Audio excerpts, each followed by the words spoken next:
You ask Tiger to solve. This deals with linear equations with one unknown.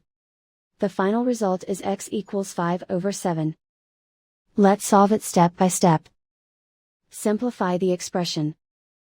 Group like terms. Combine the fractions. Combine the numerators.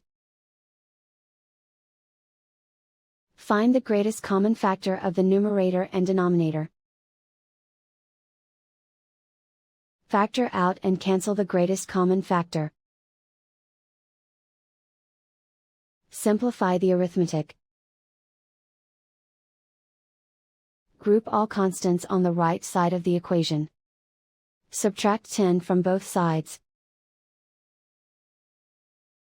Simplify the arithmetic.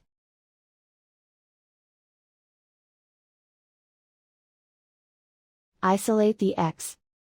Divide both sides by -14.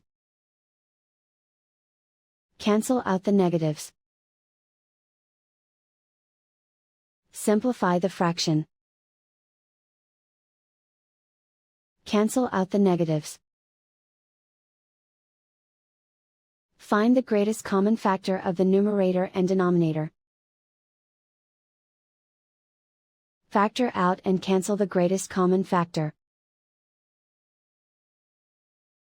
And so the final result is x equals 5/7.